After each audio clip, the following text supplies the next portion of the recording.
My girlfriend rejected my proposal in front of all our friends, but when I found the messages with David on her phone, I kicked her out and she never saw coming. What happened next? I'm 30 years old. I work in digital marketing for a medium-sized company here in the city. And, like 3 months ago, I went through something that basically made me rethink everything I thought I knew about relationships and about myself. I was with Natasha for 4 years, 4 complete years, and I thought we were on the same path. You know, building something together, planning a future. I guess I should have seen the signs earlier. But when you're in love, or when you think you are, it's easy to ignore the things that don't quite add up. My sister Allison was always more perceptive than me with these things. She told me several times, like, "Hey Sebastian, are you sure Natasha is as committed to this as you are?" But I didn't listen to her. I thought it was just my sister, being overprotective, like she's always been since we were kids. I met Natasha when she was 23 and I was 26. It was at a mutual friend's party. One of those typical gatherings where you don't know almost anyone but you. End up staying because the music is good and there's an open bar.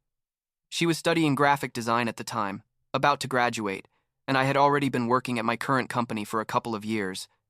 We connected immediately, or at least that's what I thought. We talked all night about movies, about our families, about what we wanted to do with our lives. We started dating shortly after, and things flowed pretty naturally at first. We moved in together after like a year and a half. We got a small but nice apartment downtown. Nothing fancy, but it was our space. I paid a bit more of the rent because I earned more. She was starting her freelance career and things were going slowly for her at the beginning. But it was never a problem for me. I never complained about any of that. The first 2 years were good, honestly. We traveled when we could, went out with friends on weekends, watched series late into the night, the normal things a couple does. You know what I mean? But looking back now, I think I started noticing subtle changes in the third year.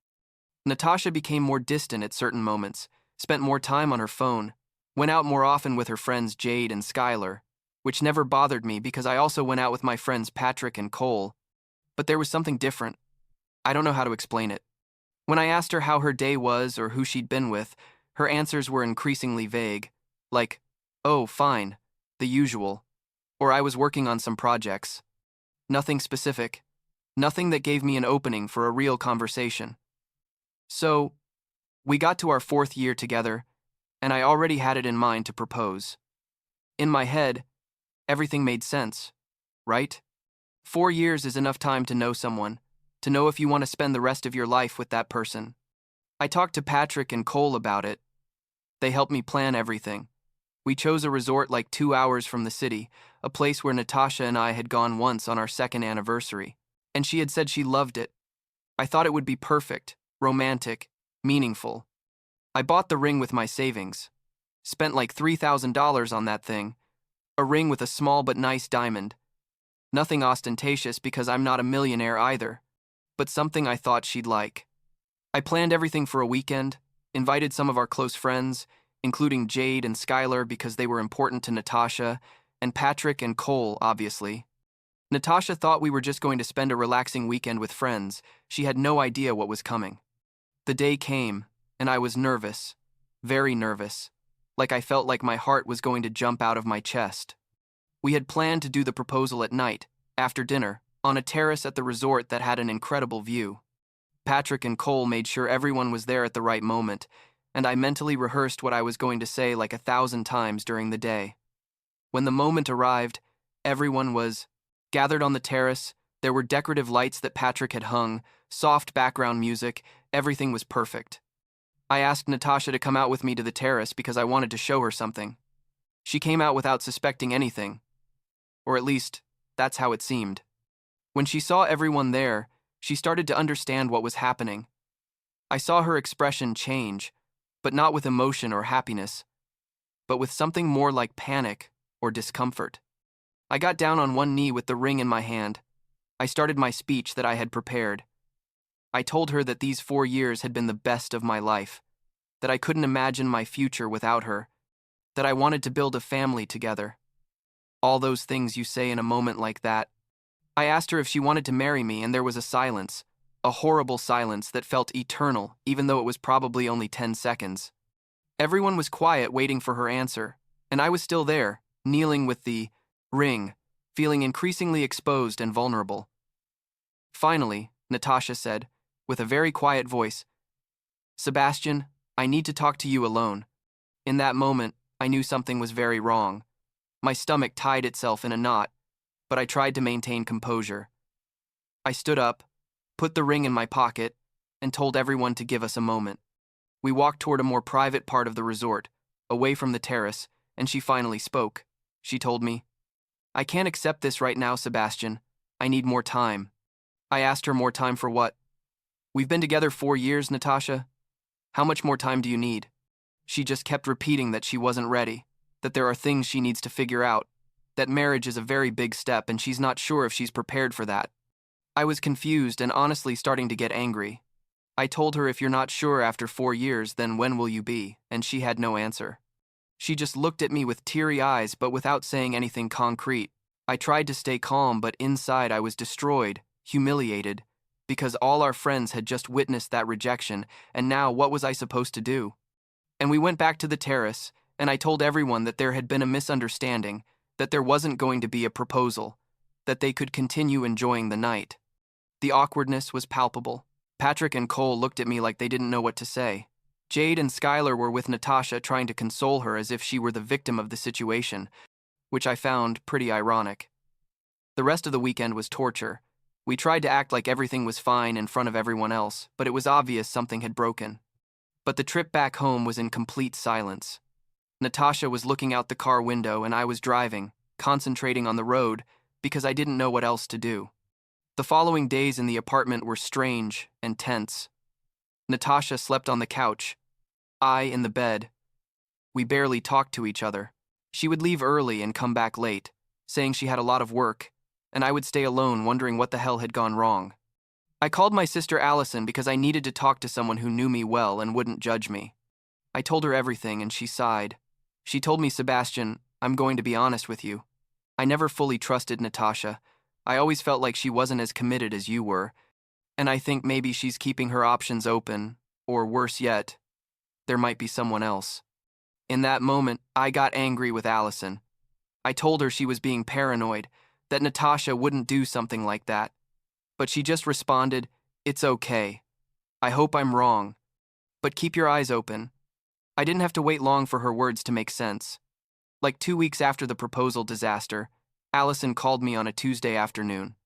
She told me she had seen Natasha having lunch at a cafe downtown with a guy, and that it didn't look like a work meeting because they were very close. He was touching her hand. She was laughing in a way that my sister recognized as flirtatious.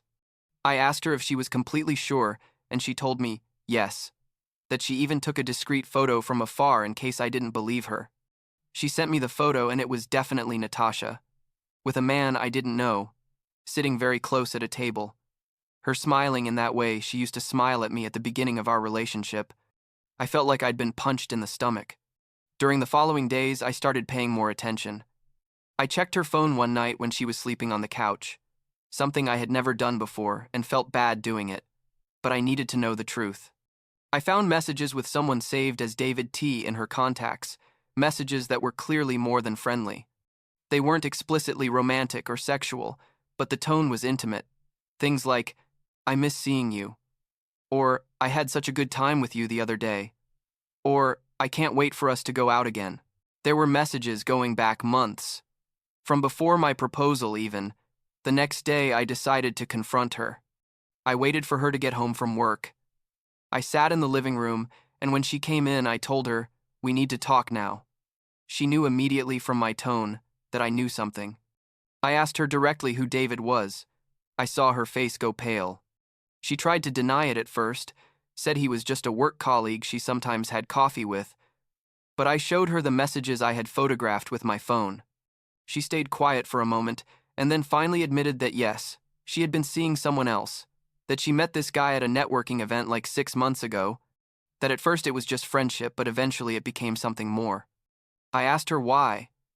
Why the hell was she still with me if she was interested in someone else? And she started crying, saying she didn't know what she wanted, that I was safe and stable, but that with this other guy, she felt an excitement she hadn't felt with me in a long time. that she didn't know how to handle all this and that's why she had rejected the proposal. I was furious, like angrier than I had been in my life. I told her she was a coward, that if she wasn't happy with me, she should have said so months ago and not waste 4 years of my life while she explored other options. I yelled at her that she had 1 week to get all her stuff out of my apartment because I didn't want to see her anymore, that this was completely over. Natasha tried to say something more, but I didn't want to hear it anymore. I went for a walk around the city for hours. I called Patrick and told him everything. He told me he was so sorry and offered me his couch if I needed a place to stay that night, but I told him no, that she was the one who was going to leave, not me.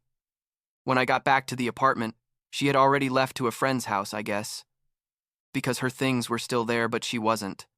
During that week, she packed her things little by little.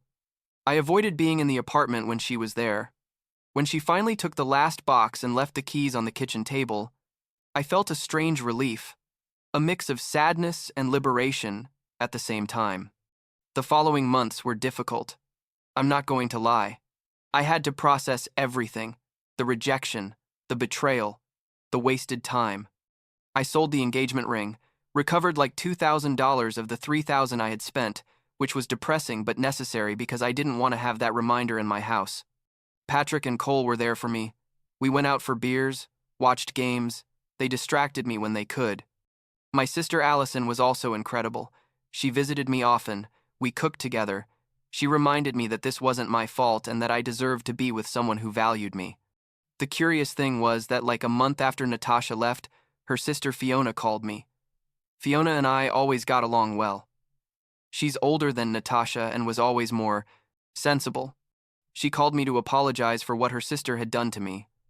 She told me that when she found out about the whole situation, she had told Natasha that she had acted horribly, that I didn't deserve that treatment.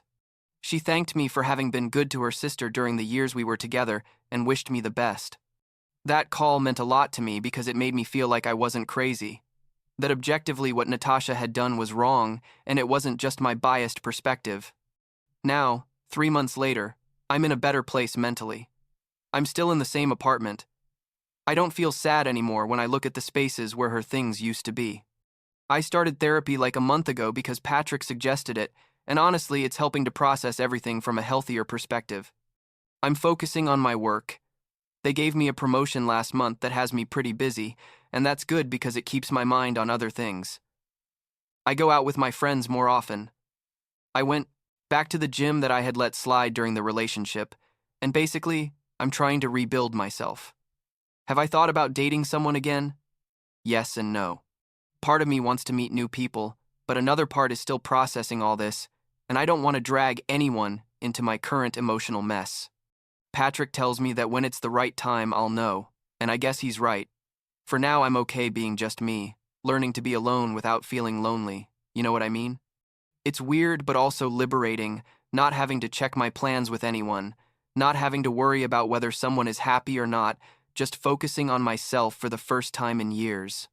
Last week, I ran into Jade, one of Natasha's friends, at the supermarket. It was awkward but brief. She greeted me with a timid hello, and I responded the same. She didn't stop to talk, and neither did I, and that was fine. I don't need to know what Natasha is doing now, if she's still with that guy, or if she already ended it. With him too, it's not my problem.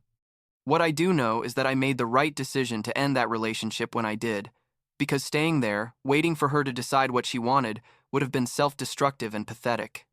I guess in the end, I learned that the time you spend with someone doesn't guarantee anything, that 4 years can mean everything to you and nothing to the other person, and that it's okay to defend your dignity and walk away from situations that aren't serving you. I don't regret proposing marriage. At that moment, it was genuine and came from a place of real love, but I'm glad she said no because it saved me from making a much bigger mistake. Now all that's left is to move forward and trust that eventually I'll find someone who's on the same page as me, someone who doesn't make me constantly question whether I'm alone in this. And that's enough for now, I guess.